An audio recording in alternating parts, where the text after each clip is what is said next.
Berpikir dan berjiwa besar part 2. Sembuhkan diri Anda dari dalih penyakit kegagalan.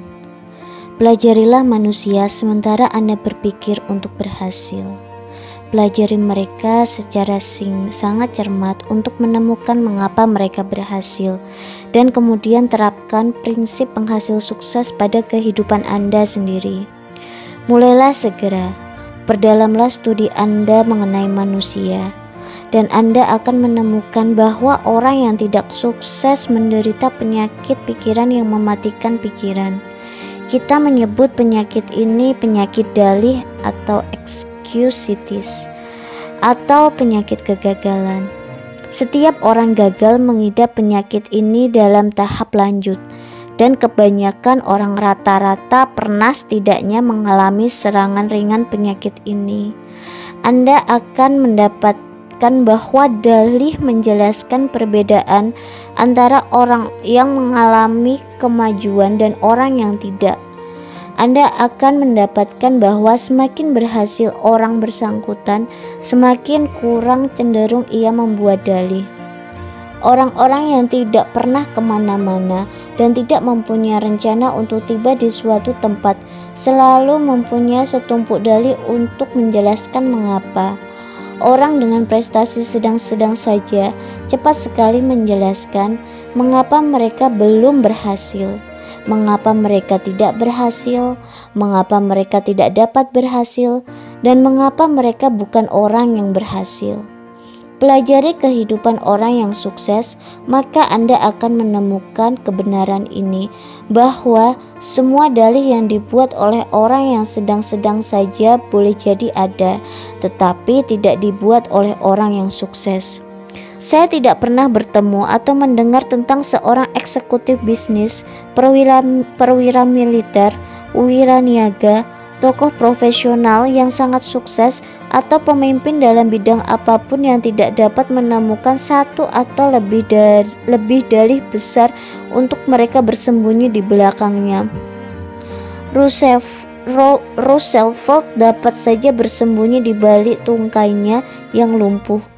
Truman dapat saja menggunakan dalih tidak berpendidikan perguruan tinggi, dan Eisenhower dapat saja bersembunyi di balik serangan jantung yang dideritanya. Seperti semua penyakit dalih menjadi semakin buruk jika tidak diobati dengan tepat dan segera. Korban dari penyakit pikiran ini mengalami proses mental berikut ini. Saya tidak bekerja sebaik yang seharusnya. Apa yang dapat saya gunakan sebagai alibi yang akan membantu saya supaya tidak kehilangan muka? Coba kita lihat. Kesehatan yang buruk, kurangnya pendidikan, terlalu tua, terlalu muda, nasib buruk, kesialan pribadi, istri, cara keluarga membesarkan saya. Segera sesudah korban penyakit kegagalan ini memilih dalih yang bagus, ia hidup bersama dalih tersebut. Kemudian ia mengandalkan dalih tersebut untuk menjelaskan kepada dirinya sendiri dan orang lain mengapa ia tidak maju-maju. Dan tiap kali korbannya membuat dalih tersebut menjadi tertanam lebih dalam di dalam pikiran bawah sadarnya. Pikiran positif atau negatif semakin kuat jika dipupuk dengan pengulangan terus-menerus. Pada mulanya korban penyakit dalih mengetahui alibinya sedikit banyak merupakan kebohongan. Akan tetapi semakin sering ia mengulanginya, semakin yakin ia jadinya bahwa dalih itu benar sepenuhnya, dan bahwa alibi tersebut adalah alasan sebenarnya mengapa ia tidak berhasil seperti yang seharusnya. Prosedur 1 dalam program individual Anda untuk berpikir sukses ialah memberi vaksin diri Anda terhadap penyakit dalih, penyakit kegagalan. Dalih muncul dalam bermacam bentuk, tetapi jenis yang terburuk dari penyakit ini adalah dalih kesehatan, dalih intelijensi, dalih usia, dan dalih nasib. Sekarang mari kita lihat bagaimana kita dapat melindungi diri dari keempat penyakit yang lazim ini. 4 bentuk dalih yang paling lazim. 1. Tetapi kesehatan saya buruk. Dalih kesehatan berkisar dari saya merasa tidak enak badan, hingga yang lebih spesifik, ada yang tidak beres dengan diri saya. Kesehatan yang buruk di dalam ribuan bentuknya yang berbeda digunakan sebagai dalih untuk kegagalan melakukan apa yang seseorang ingin lakukan. Kegagalan untuk menerima tanggung jawab yang lebih besar, kegagalan untuk menghasilkan uang yang lebih banyak, kegagalan untuk mencapai keberhasilan. Jutaan orang menderita dalih kesehatan. Namun, dalam kebanyakan kasus, apakah ini merupakan dalih yang sah? Pikirkan sejenak tentang semua orang yang sangat berhasil yang Anda kenal yang dapat tetapi tidak mau menggunakan kesehatan sebagai dalih. Teman-teman saya yang menjadi dokter atau ahli bedah mengatakan kepada saya bahwa tidak ada orang yang memiliki kesehatan sempurna. Ada sesuatu yang kurang beres pada fisik semua orang. Banyak yang menyerah sepenuhnya atau sebagian kepada dalih kesehatan. Tetapi orang yang berpikiran sukses tidak.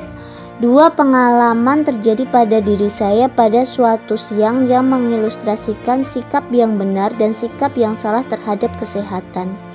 Saya baru saja selesai memberikan ceramah ketika seorang berusia sekitar 30 tahun meminta untuk berbicara dengan saya secara empat mata. Ia memuji ceramah saya, tetapi kemudian berkata, "Saya khawatir gagasan Anda tidak banyak berguna buat saya. Kebetulan jantung saya lemah, dan saya harus sering-sering memeriksakan diri ke dokter." Ia menjelaskan bahwa ia sudah menemui 4 orang dokter, tetapi mereka tidak dapat menemukan penyakitnya. Ia meminta saran saya tentang apa yang harus ia lakukan. "Baiklah," saya berkata, "saya tidak tahu apa-apa tentang jantung. Tetapi sebagai sesama orang awam, ada 3 hal yang akan saya kerjakan. Pertama, saya akan mengunjungi spesialis jantung terbaik yang dapat saya temui dan menerima diagnosisnya sebagai keputusan final. Anda sudah mengecek dengan 4 dokter dan seorang pun menemukan sesuatu yang aneh dengan jantung Anda. Biarkan dokter kelima menjadi dokter terakhir yang memberikan keputusan. Kemungkinan besar jantung Anda memang sehat. Namun, jika Anda terus khawatir tentangnya, akhirnya Anda mungkin benar-benar mengidap penyakit jantung yang serius. Mencari-cari penyakit akhirnya sering benar-benar menyebabkan Anda malah mengidapnya."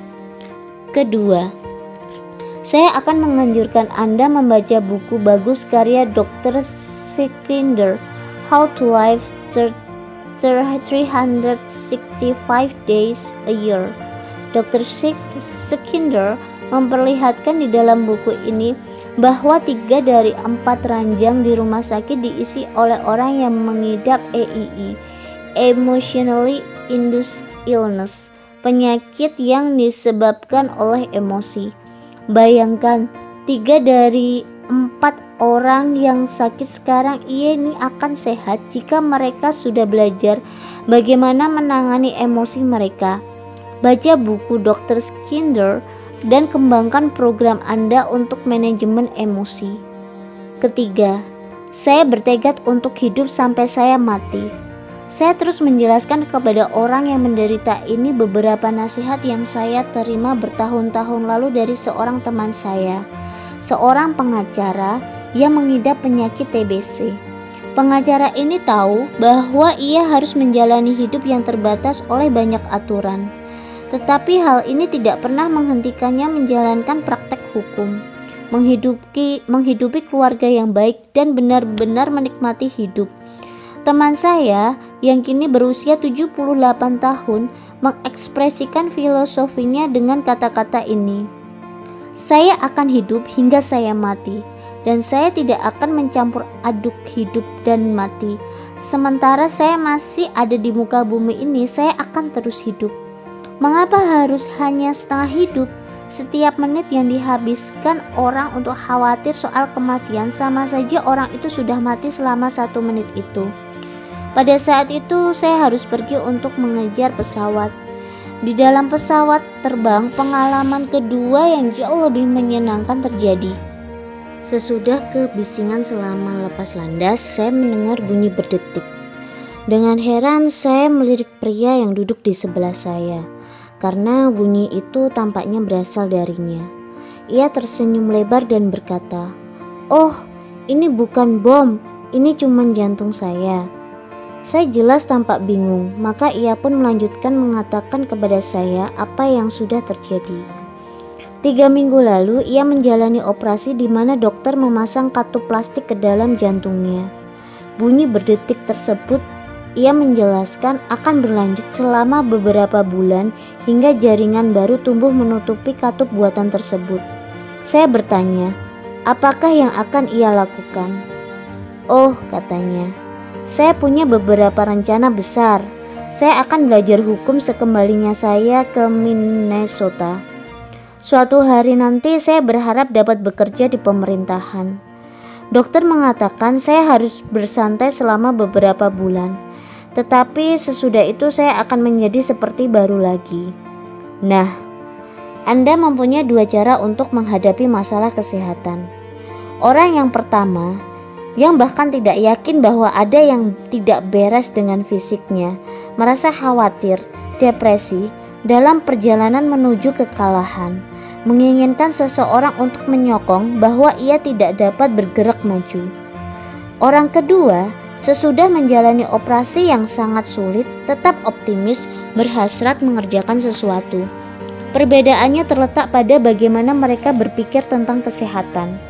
Saya pernah mempunyai pengalaman yang sangat langsung dengan dalih kesehatan. Saya menderita diabetes.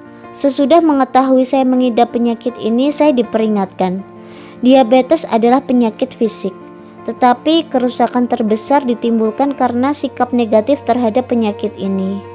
Khawatirlah tentang penyakit ini, maka Anda akan benar-benar mengalami kesulitan. Dengan sendirinya, sejak tahu tentang penyakit diabetes yang saya idap, saya harus mengenal banyak penderita diabetes lain. Saya akan ceritakan kepada Anda tentang 2 ekstrim. Seorang teman yang mengidap penyakit yang ringan termasuk ke dalam kelompok yang hidup merana, terobsesi oleh ketakutan akan cuaca. Ia biasanya secara menggelikan mengenakan pakaian tebal. Ia takut bekerja terlalu keras sehingga ia hampir tidak melakukan apapun. Ia menghabiskan sebagian besar energi mentalnya untuk khawatir tentang apa yang mungkin terjadi. Ia membosankan orang lain dengan menceritakan kepada mereka betapa mengerikan penyakitnya. Penyakitnya yang sebenarnya bukanlah diabetes. Ia adalah korban dari dalih kesehatan. Ia mengasihani diri hingga menjadi invalid. Ekstrim yang lain adalah seorang manajer divisi di sebuah perusahaan penerbitan besar. Ia mengidap penyakit yang serius. Ia menggunakan insulin kira-kira 30 kali lebih banyak daripada orang yang pertama tadi. Tetapi ia tidak hidup untuk menjadi sakit. Ia hidup untuk menikmati pekerjaannya dan bersenang-senang. Suatu hari ia berkata kepada saya, "Memang sulit, tetapi begitu juga bersyukur, bukan?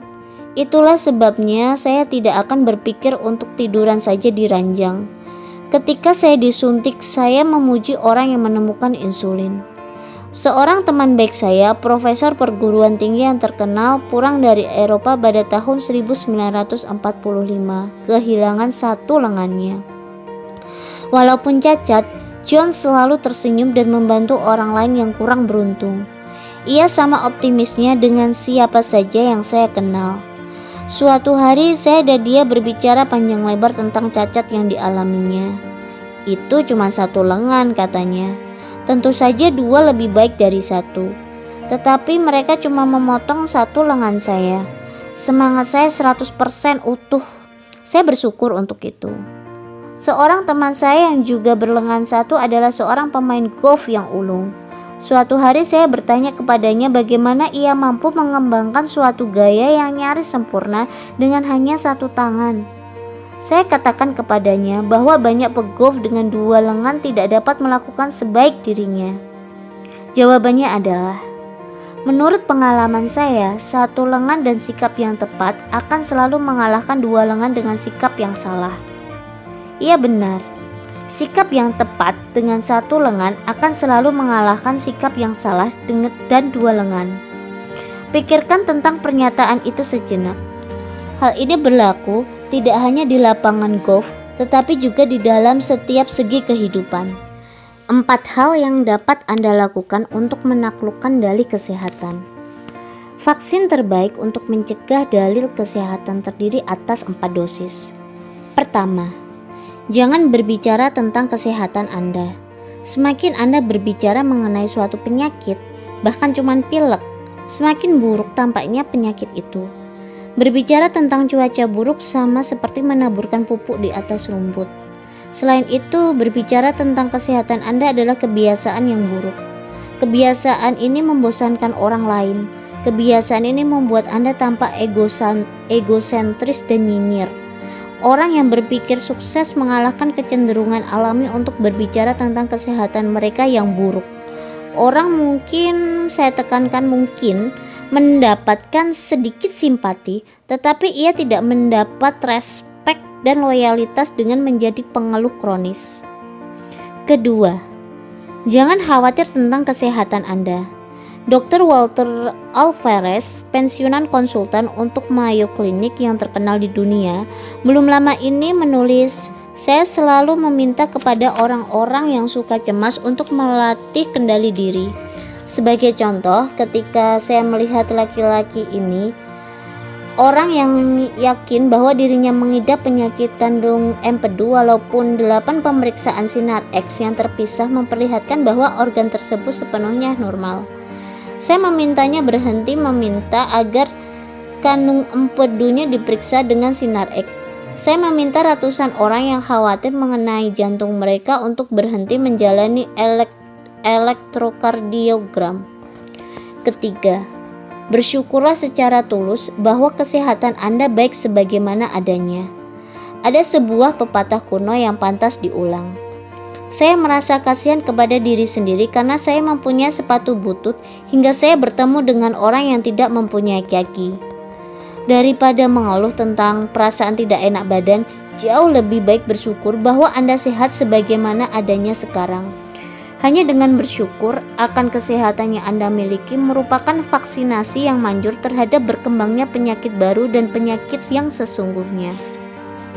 Keempat, sering-sering ingatkan diri Anda. Jauh lebih baik letih karena bekerja daripada letih karena menganggur. Hidup adalah untuk dinikmati. Jangan disia-siakan. Jangan melewatkan hidup dengan berpikir diri Anda akan berbaring di ranjang rumah sakit.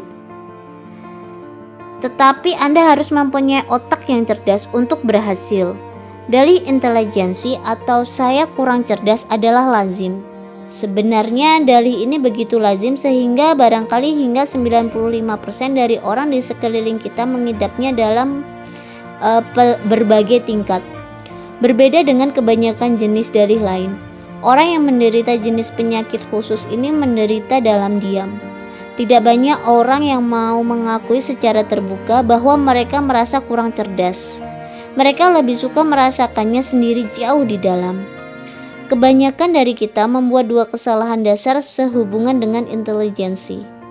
Pertama, kita meremehkan kekuatan otak kita, dan kedua, kita terlalu menganggap hebat kekuatan otak orang lain. Karena kedua kesalahan ini, banyak orang sering merendahkan nilai diri mereka sendiri.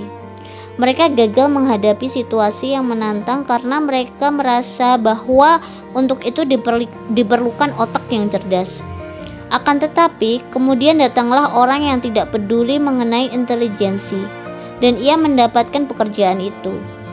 Yang penting sebenarnya bukanlah berapa banyak intelijensi yang Anda miliki, tetapi bagaimana Anda menggunakan apa yang benar-benar Anda punyai. Pikiran yang memandu intelijensi Anda jauh lebih penting daripada kuantitas kekuatan otak Anda. Biarlah saya ulangi sekali lagi, karena ini sangat penting. Pikiran yang memandu intelijensi Anda jauh lebih penting daripada berapa banyak intelijensi yang mungkin Anda punyai. Dalam menjawab pertanyaan, haruskah anak Anda menjadi seorang ilmuwan? Dr. Edward Teller, salah seorang ahli ilmu fisika terkemuka, berkata, Anak tidak memerlukan otak yang dapat berpikir cepat agar menjadi ilmuwan. Ia juga tidak memerlukan ingatan yang menakjubkan, dan juga tidak perlu bahwa ia harus mendapatkan nilai yang sangat tinggi di sekolah. Satu-satunya hal yang penting adalah si anak mempunyai tingkat minat yang tinggi akan ilmu pengetahuan. Minat, antusiasme. Inilah faktor yang sangat penting bahkan di dalam ilmu pengetahuan.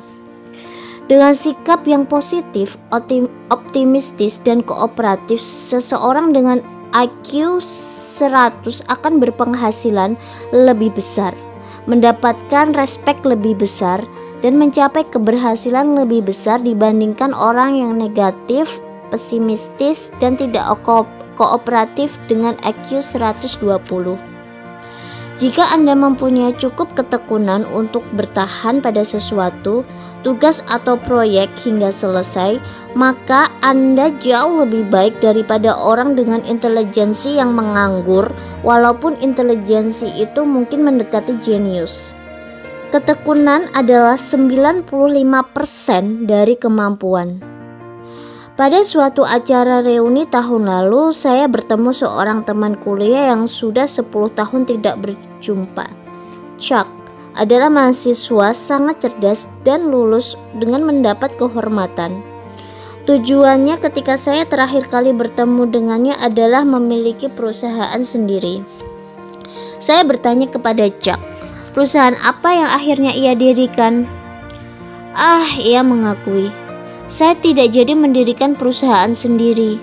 Saya tidak akan mengakui hal ini kepada siapapun 5 tahun yang lalu atau bahkan 1 tahun yang lalu, tetapi sekarang saya siap membicarakannya. Mengingat kembali pendidikan saya di perguruan tinggi, saya melihat bahwa saya menjadi ahli dalam mengetahui mengapa perusahaan yang akan saya dirikan tidak akan berhasil. Saya pelajari semua perangkap yang dapat dimengerti, setiap alasan mengapa suatu perusahaan kecil akan gagal. Anda harus mempunyai modal besar. Pastikan bahwa daur bisnisnya benar. Apakah ada permintaan besar untuk apa yang Anda tawarkan? Apakah industri lokal stabil? 1001 macam hal harus diperiksa. Yang paling menyakitkan adalah bahwa beberapa dari teman sekolah saya yang lama yang tampaknya tidak terlalu pandai dan bahkan tidak kuliah di perguruan tinggi, sekarang sudah sangat mapan di dalam perusahaan yang mereka dirikan sendiri. Tetapi saya hanya berjalan terseret-seret, mengaudit pengiriman barang. Seandainya saya dilatih lebih baik dalam hal mengapa perusahaan kecil dapat berhasil, saya pasti akan menjadi jauh lebih baik sekarang ini dalam segala hal. Pikiran yang memandu intelijensi Chuck jauh lebih penting daripada besarnya intelijensi Chuck. Mengapa beberapa orang yang brilian gagal? Saya sudah lama kenal dengan seorang pria yang memenuhi syarat sebagai seorang jenius, yang mempunyai intelijensi abstrak yang tinggi. Walaupun intelijensinya sangat tinggi, ia adalah satu dari orang paling tidak berhasil yang saya kenal. Ia mempunyai pekerjaan tingkat menengah. Ia takut akan tanggung jawab. Ia tidak pernah menikah. Ia dibuat takut oleh angka perceraian yang tinggi. Ia hanya mempunyai sedikit teman, orang besan dengannya. Ia tidak pernah menaruh investasi dalam bidang properti jenis apapun. Ia takut kehilangan uangnya. Orang ini menggunakan kekuatan otaknya yang hebat untuk membuktikan mengapa segalanya tidak akan berhasil. Bukannya mengarahkan kekuatan mentalnya dalam mencari cara-cara untuk berhasil. Karena cara berpikir negatif yang memandu otaknya yang hebat, orang ini sedikit sekali memberikan sumbangan dan tidak menghasilkan apapun. Dengan sikap yang berubah, ia sebenarnya dapat mengerjakan hal-hal besar. Ia mempunyai otak yang cerdas yang dapat menjadi dasar bagi keberhasilan yang luar biasa. Tetapi sayangnya, ia tidak mempunyai kekuatan pikiran. Seorang lain lagi yang saya kenal terkena wajib militer segera sesudah mendapatkan gelar PhD-nya. Bagaimana ia menjalani tahun-tahunnya di Angkatan Darat? bukan sebagai seorang perwira, bukan sebagai staf ahli. Alih-alih ia mengemudi truk. Mengapa? Karena dirinya dipenuhi sikap negatif terhadap sesama serdadu. Seperti pikiran saya lebih unggul daripada mereka. Terhadap metode angkatan darat dan prosedur, mereka bodoh. Terhadap disiplin, itu untuk orang lain, bukan untuk saya. Terhadap segalanya, termasuk dirinya sendiri, saya bodoh karena tidak memikirkan cara ini untuk melepaskan diri dari hukuman ini. Ia tidak mendapatkan respek dari siapapun. Semua pengetahuannya yang besar terkubur. Sikapnya yang negatif mengubahnya menjadi pelayan. Ingat, cara berpikir yang memandu intelijensi Anda jauh lebih penting dari berapa banyak intelijensi yang Anda miliki. Bahkan, gelar PhD tidak dapat mengalahkan prinsip sukses dasar ini. Phil, seorang teman saya, adalah seorang dari pejabat senior di sebuah biro iklan besar. Sebagai direktur penelitian pemasaran untuk biro tersebut, ia melakukan pekerjaan kelas 1. Namun, Phil bukan orang yang cerdas, sama sekali bukan. Ia hampir tidak tahu apa-apa mengenai teknik penelitian. Ia bukan lulusan perguruan tinggi, walaupun orang-orang yang bekerja untuknya semua memiliki gelar. Dan Phil tidak berpura-pura mengetahui semua sisi teknis dari penelitian. Lalu apa yang memungkinkannya memperoleh 30.000 pound sterling setahun, sementara tak seorang pun dari bawahannya memperoleh 9.000 pound sterling? Jawabannya adalah, Phil adalah insinyur manusia. Phil 100% bersikap positif. Ia dapat mengilhami orang lain ketika mereka kurang bersemangat. Ia antusias. Ia membangkitkan antusiasme. Ia mengerti manusia, dan karena ia dapat benar-benar melihat apa yang membuat mereka bergerak, ia menyukai mereka. Bukan otak Phil, melainkan bagaimana ia memanajemeni otak-otak itu. Ia membuatnya 3 kali lebih berharga bagi perusahaannya dibandingkan orang yang IQ-nya lebih tinggi. Dari setiap 100 pelajar yang mendaftar di perguruan tinggi, kurang dari 50 akan lulus. Saya ingin tahu soal ini, maka saya meminta penjelasan kepada direktur penerimaan di sebuah universitas besar. Bukan kurangnya intelijensi, katanya. Kami tidak menerima mereka jika mereka tidak mempunyai kemampuan yang memadai. Dan itu bukan uang. Siapa saja yang ingin membiayai dirinya sendiri di perguruan tinggi sekarang ini dapat melakukannya. Alasan yang sebenarnya adalah sikap. Anda akan heran, katanya. Berapa banyak orang keluar karena mereka tidak menyukai dosen mereka, mata kuliah yang harus mereka ambil, dan rekan mereka sesama mahasiswa. Alasan yang sama, berpikir negatif, menjelaskan mengapa pintu menuju posisi eksekutif puncak tertutup bagi banyak eksekutif junior yang masih muda. Sikap murung, negatif, pesimistis, mencela, bukan intelijensi yang kurang memadai yang menahan ribuan eksekutif muda. Seperti yang dikemukakan oleh seorang eksekutif kepada saya, jarang sekali kami melewatkan promosi untuk eksekutif muda karena orang yang bersangkutan kurang cerdas. Hampir selalu sikapnya lah yang membuatnya gagal. Saya pernah ditugaskan oleh sebuah perusahaan asuransi untuk mempelajari mengapa 25% agen tingkat atas menjual lebih dari 75% asuransi, sementara 25% agen kelas bawah hanya menjual 5% dari volume total. Ribuan arsip personalia dicek secara cermat. Penelitian tersebut membuktikan bahwa tidak ada perbedaan yang berarti dalam hal intelijensi. Begitu pula perbedaan dalam pendidikan tidak menjelaskan perbedaan dalam sukses menjual.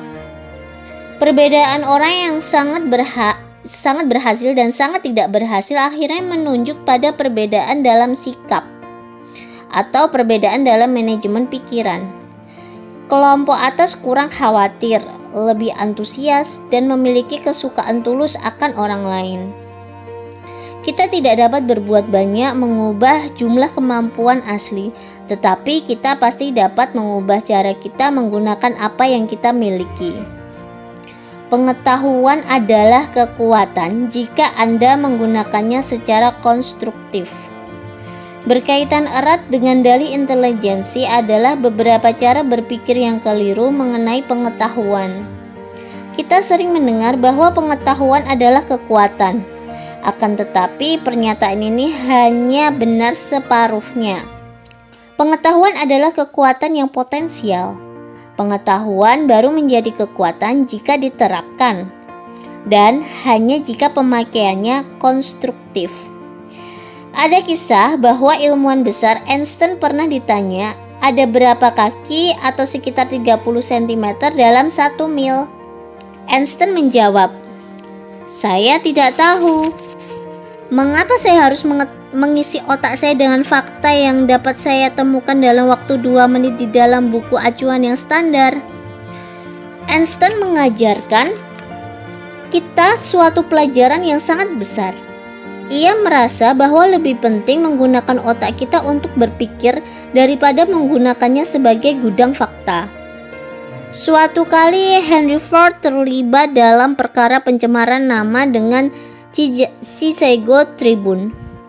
Tribun tersebut menyebut Ford ignoramus, orang yang tidak tahu apa-apa, dan Ford, orang yang terhormat, berkata, "Buktikan." Tribun mengajukan pertanyaan sederhana seperti, siapa Benedict Arnold, kapan perang revolusioner pecah, dan lain-lain, yang kebanyakan tidak dapat dijawab oleh Ford yang kurang mendapat pendidikan formal. Akhirnya ia menjadi sangat jengkel dan berkata, "Saya tidak tahu jawaban untuk pertanyaan-pertanyaan itu, tetapi dalam waktu 5 menit saya bisa mendapatkan orang yang dapat menjawabnya." Henry Ford tidak pernah tertarik untuk memenuhi pikirannya dengan informasi. Ia tahu bahwa kemampuan untuk mengetahui cara mendapatkan informasi lebih penting daripada menggunakan pikiran sebagai garasi untuk fakta. Berapakah harga seorang manusia? Fakta.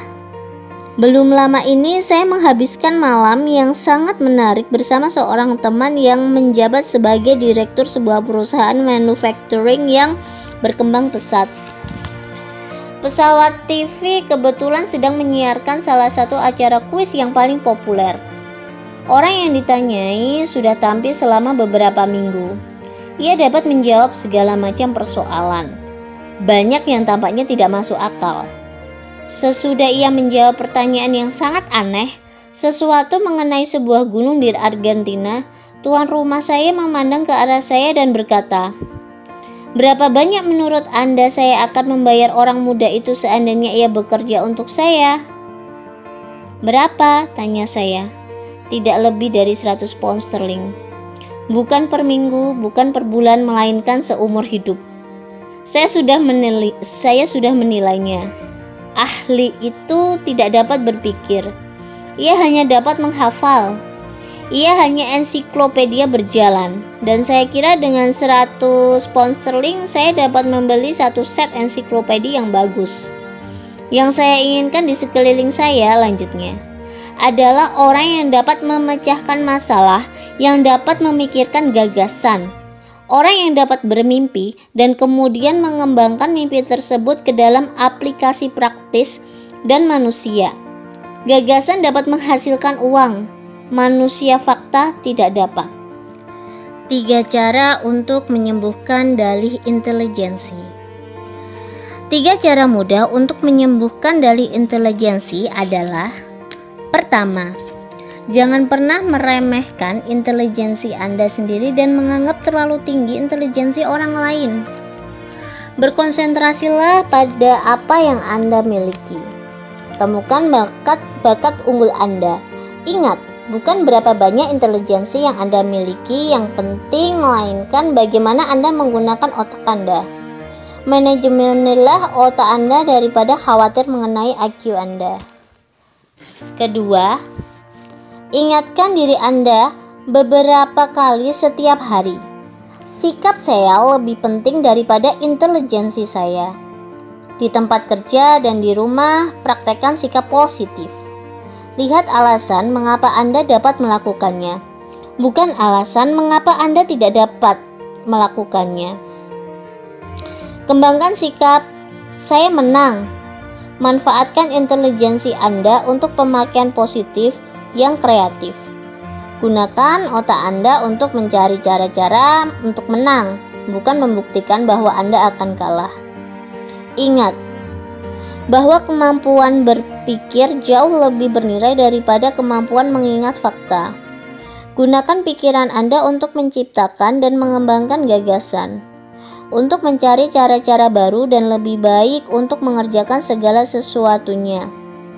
Tanya diri Anda sendiri, apakah saya menggunakan kemampuan mental saya untuk membuat sejarah, atau apakah saya menggunakannya hanya untuk merekam sejarah yang dibuat oleh orang lain?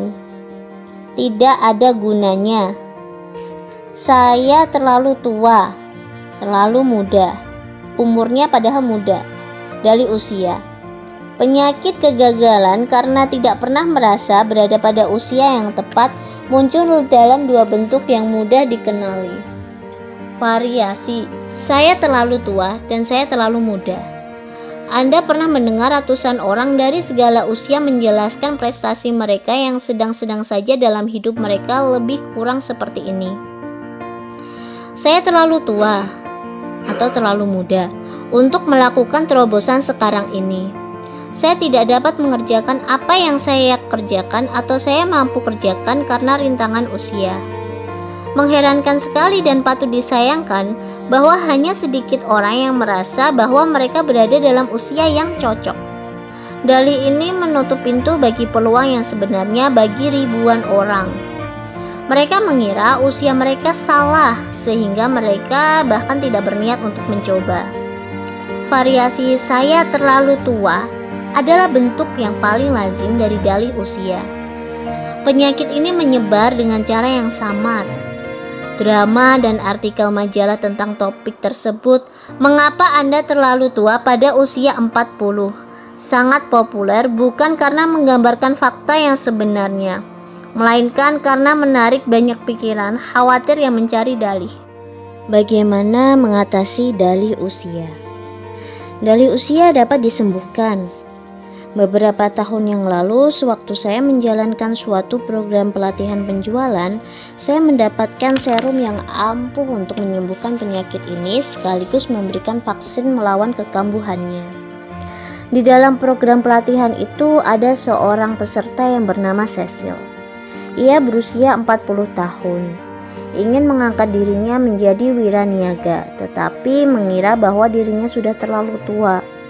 Bagaimanapun ia menjelaskan, saya harus memulai dari awal sekali, dan pada usia 40 saya sudah jauh terlalu tua.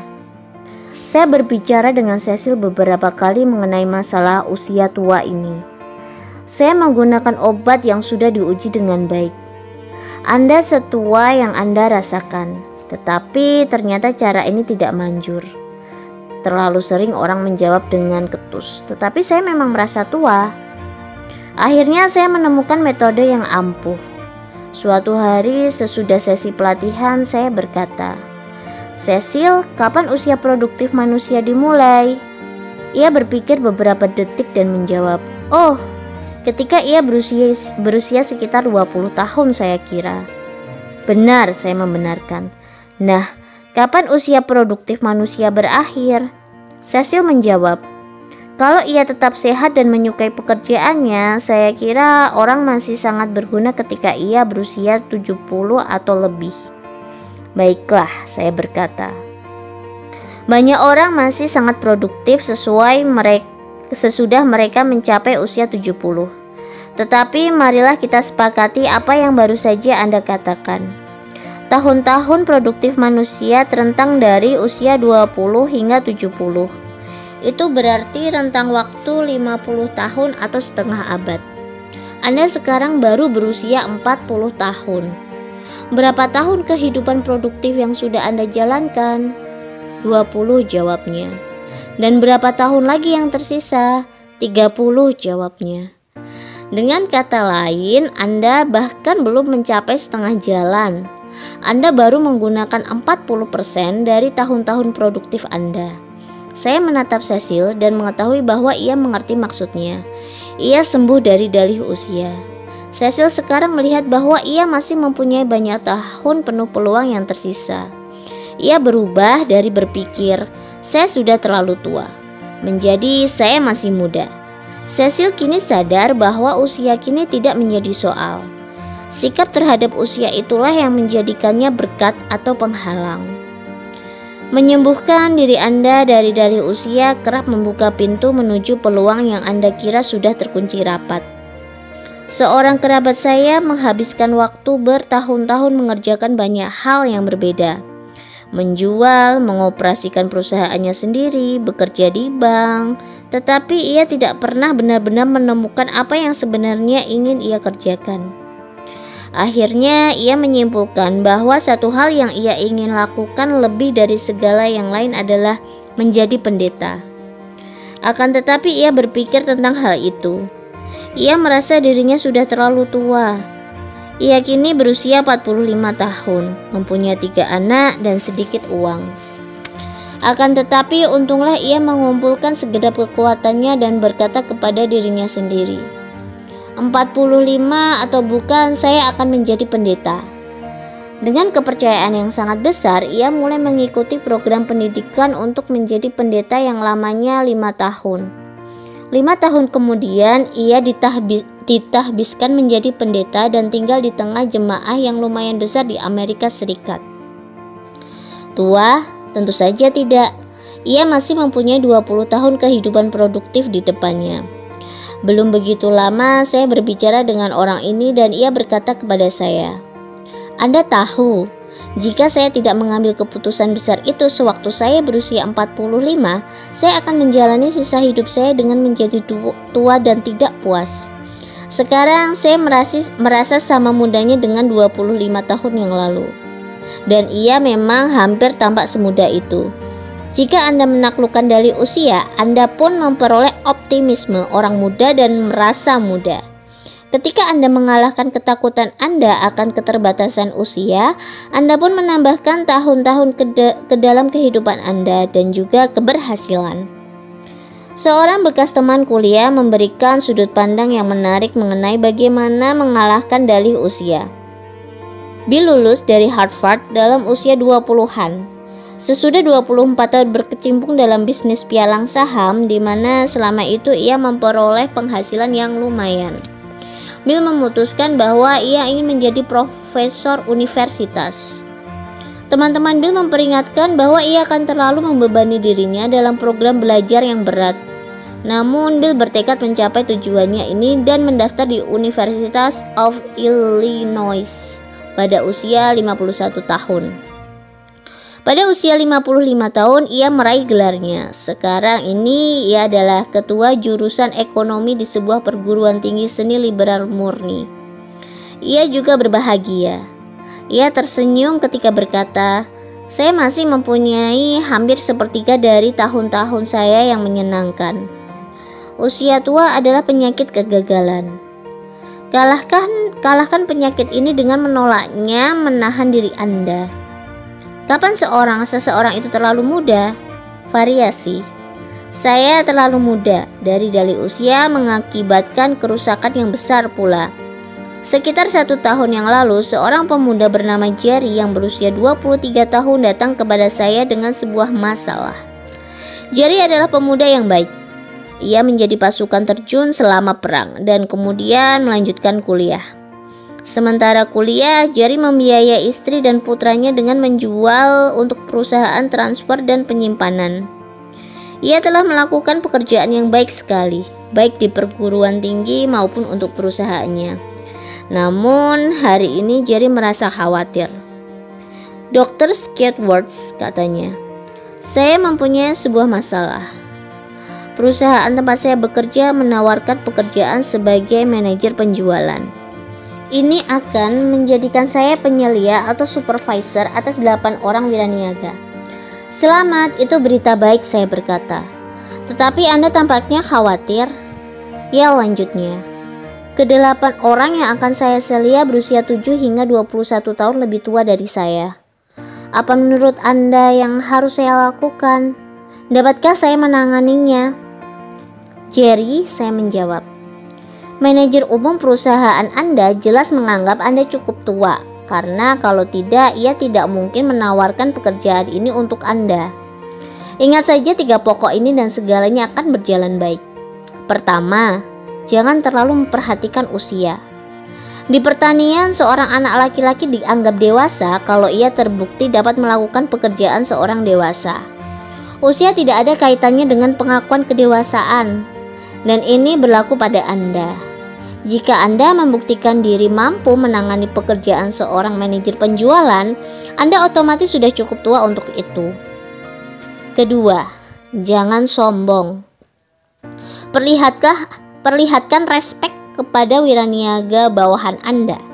Minta mereka memberikan saran.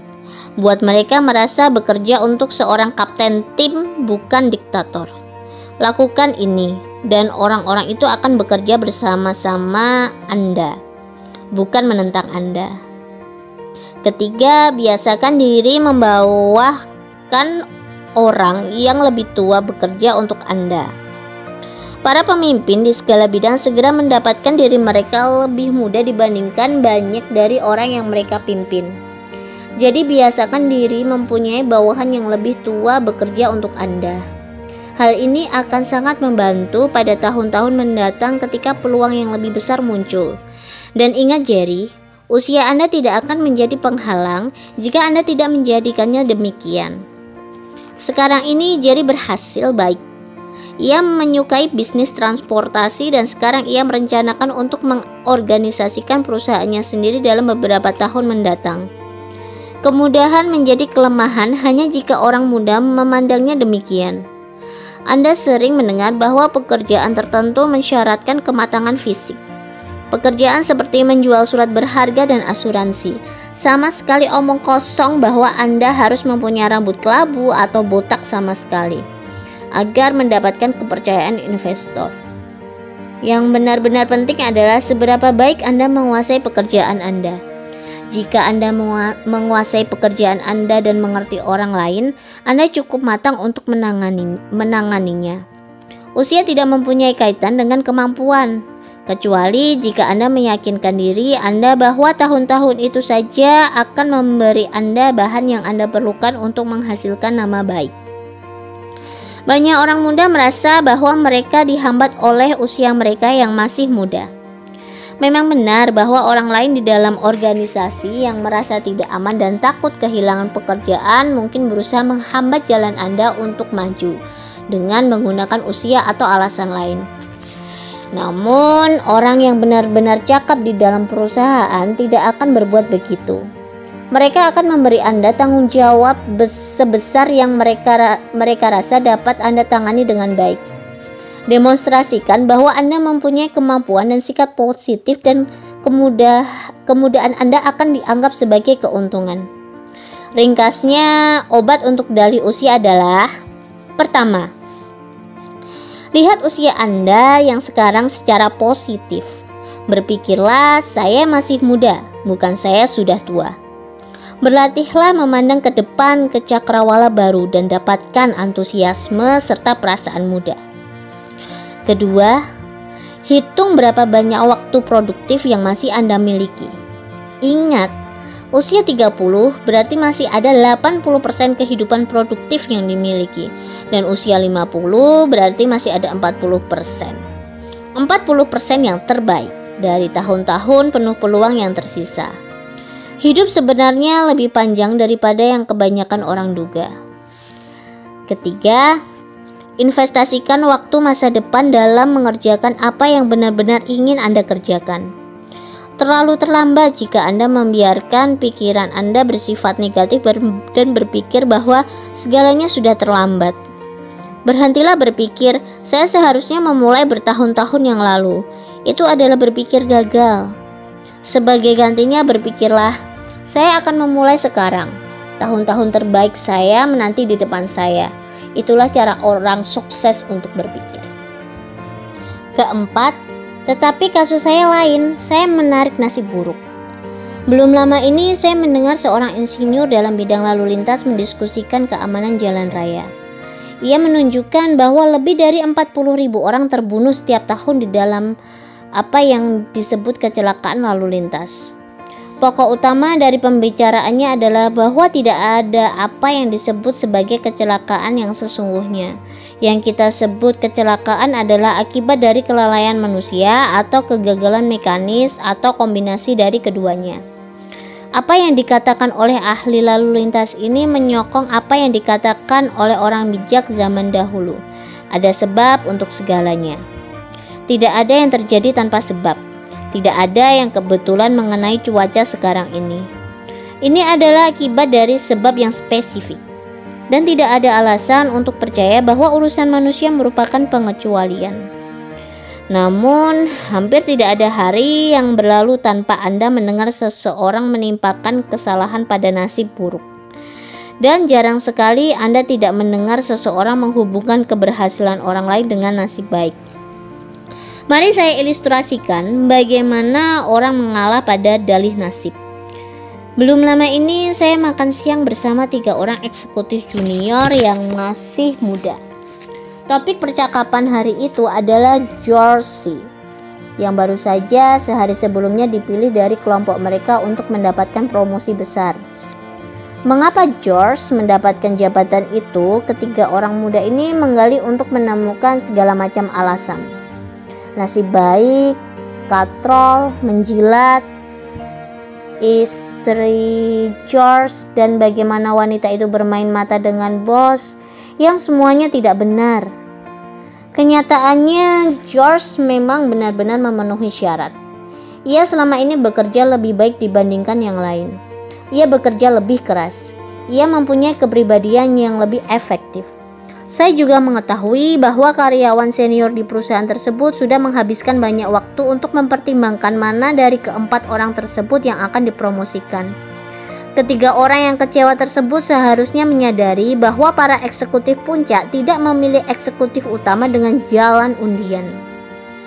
Saya berbicara mengenai keseriusan dalih nasib tersebut belum lama ini dengan seorang wiraniaga dari perusahaan pembuat peralatan mesin. Ia menjadi bersemangat mengenai masalah tersebut dan mulai berbicara tentang pengalamannya sendiri dengan dalih tersebut. Saya tidak pernah mendengarnya disebut demikian sebelumnya, ujarnya. Tetapi ini adalah salah satu dari masalah paling sulit yang harus digeluti oleh setiap eksekutif penjualan. Baru kemarin sebuah contoh yang sempurna tentang apa yang Anda bicarakan terjadi di perusahaan saya. Salah seorang wiraniaga datang sekitar pukul 4 dengan pesanan besar untuk peralatan mesin. Seorang wiraniaga lain yang volume penjualannya begitu rendah sehingga ia menjadi masalah, berada di kantor saat itu. Mendengar Jones menyampaikan berita baik tersebut, ia dengan agak iri mengucapkan selamat kepadanya dan kemudian berkata, "Wah John, Anda kembali beruntung."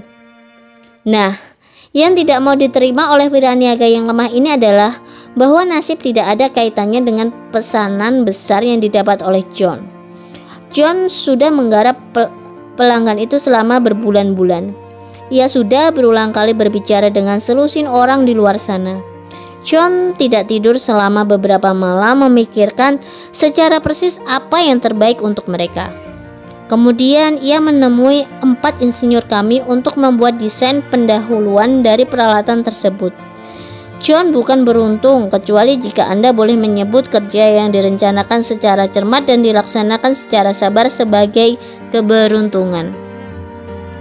Seandainya nasib digunakan untuk mereorganisasi bisnis. Jika nasib menentukan siapa yang mengerjakan apa dan siapa yang pergi kemana, semua perusahaan di negara ini akan berantakan. Asumsikan sejenak bahwa sebuah perusahaan dagang yang besar diharapkan melakukan reorganisasi sepenuhnya berdasarkan nasib. Untuk melaksanakan reorganisasi tersebut, nama-nama semua karyawan akan dimasukkan ke dalam sebuah tong. Nama pertama yang keluar akan menjadi direktur pengelola, kedua wakilnya, dan seterusnya hingga pesuruh kantor. Kedengarannya bodoh bukan? Nah, Begitulah caranya nasib bekerja. Orang yang naik hingga ke puncak di dalam pekerjaan apapun, manajemen bisnis, penjualan, hukum, rekayasa, acting, atau apa saja, tiba di sana karena mereka mempunyai sikap yang unggul dan menggunakan pikiran sehat mereka dalam kerja keras. Taklukkan dalih nasib dengan dua cara. Pertama, terimalah hukum sebab akibat. Perhatikan kembali apa yang tampaknya sebagai nasib baik seseorang. Anda tidak akan menemukan nasib baik, melainkan persiapan, perencanaan, dan pikiran penghasil sukses yang mengawali keberuntungannya. Perhatikan kembali apa yang tampaknya merupakan nasib buruk seseorang.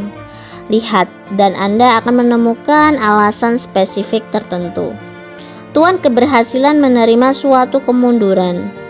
Ia belajar dan mendapatkan keuntungan, tetapi ketika tuan kegagalan kalah, ia lalai untuk belajar.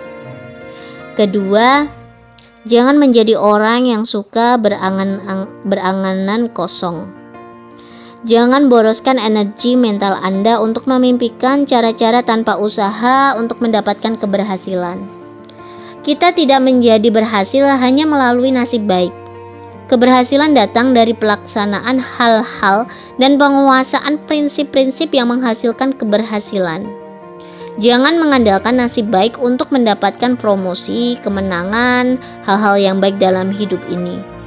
Sebaliknya, berkonsentrasilah pada pengembangan kualitas-kualitas itu di dalam diri Anda yang akan menjadikan Anda seorang pemenang.